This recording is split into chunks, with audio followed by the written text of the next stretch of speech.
Oh, yan. Luto na yan. Ayan ko lang napakita yan, oh. Yan. Ubod ng anahaw. Yan, guys. Oh, yan. Yan. Ganyan ko na lang yan, oh. Ang sarap kaya yan, mapait-pait. Ayan, ubod ng anahaw. Man nyo yan, magluto kaya yan. Pag nagluto nyan, pakuluan nyo muna ng maayos para matanggal yung pait. Ayan.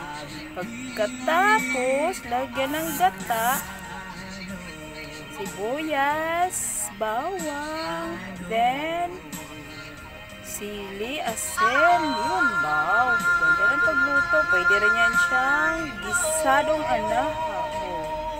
Ayan guys, sarap-sarap yan. Oh, try nyo yan. Ubod ng anahaw.